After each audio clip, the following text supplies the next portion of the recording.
Hey friends, Zach here. So a few months ago, I set off to design, build, and put together an area in the bed of my truck that would allow me to live easily and as enjoyably as possible. So right now, I have all the footage right in front of me, and I'm just gonna go through it and give you guys some voice commentary, showing you exactly how the process happened from the second the camper shell got put on the truck until the day before I set off. So I have some photos and some videos for you guys, so I'm gonna go ahead and show you guys exactly how everything came together. So let's see here. So before I left for Auto Outfitters, which is where I got the topper put on, I took a bunch of photos, and that's what you can see here. And after the photos, I finally got to Auto Outfitters and got a chance to take my first picture and see the topper for the first time, which was a very exciting moment for me. After that happened, I got to watch them use a forklift to pick up the topper and place it onto the truck, which is what you're gonna see here. So they come out of the garage after doing some preparations. They drove over to the truck and they just simply placed it on top. And that was kind of the first time I got to really see what I was gonna be driving around. Of course, minus the roof rack, but there it is. And then let's see. This picture right here is the first time that I got to see the space that I was gonna be working with. You know, I had some ideas of how it would look and the area I would have, you know, to live in and to work with during the build, but this was the first time I really got to see it. So as soon as I got home, I decided to take some more pictures, the first pictures of the rig, and I basically immediately put the roof rack on. So I broke out some ladders and started putting my my roof rack on, which was also a very exciting moment. Here's a beautiful picture with the sunset in the background. So in this picture here, you will see my Pelican cooler just on the tailgate of the truck. I don't know why I did this, or I don't even know why I took a picture of it, but it just kind of gives you an idea of, or it gave me an idea of, you know, how large the cooler was in comparison to the space I had. Which, thinking about it now, it's crazy that I have all of this stuff in addition to that cooler, because it's, I mean, as you can see from the picture, it already takes up so much of that area. So here is a picture of that cooler in the back with a bunch of plywood and other materials that I picked up from Lowe's earlier that day. So the first thing I did, and this is something that I saw a lot of other people do, is they just laid a bead of caulk on that back seam of the truck bed and also sealed up some of those holes.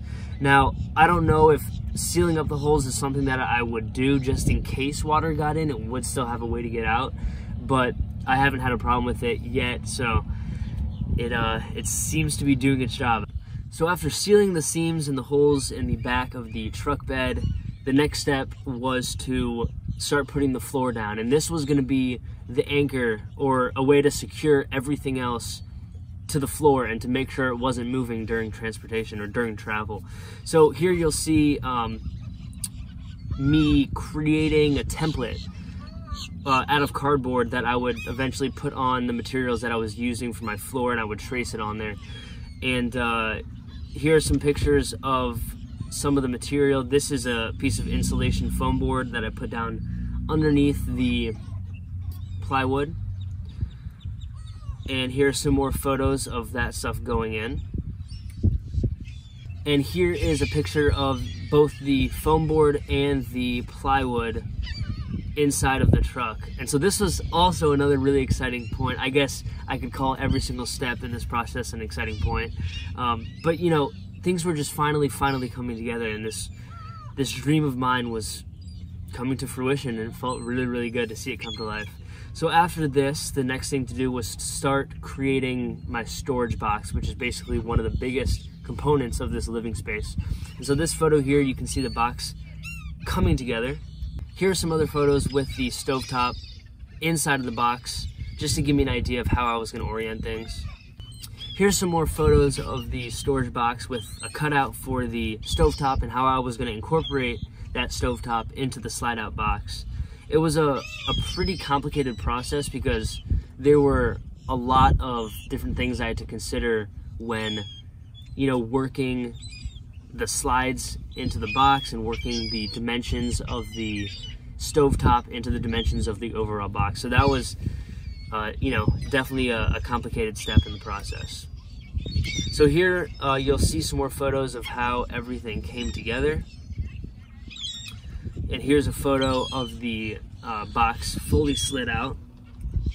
Here's another photo of the box inside of the truck, and this is when I started to get an idea of where everything was going to be.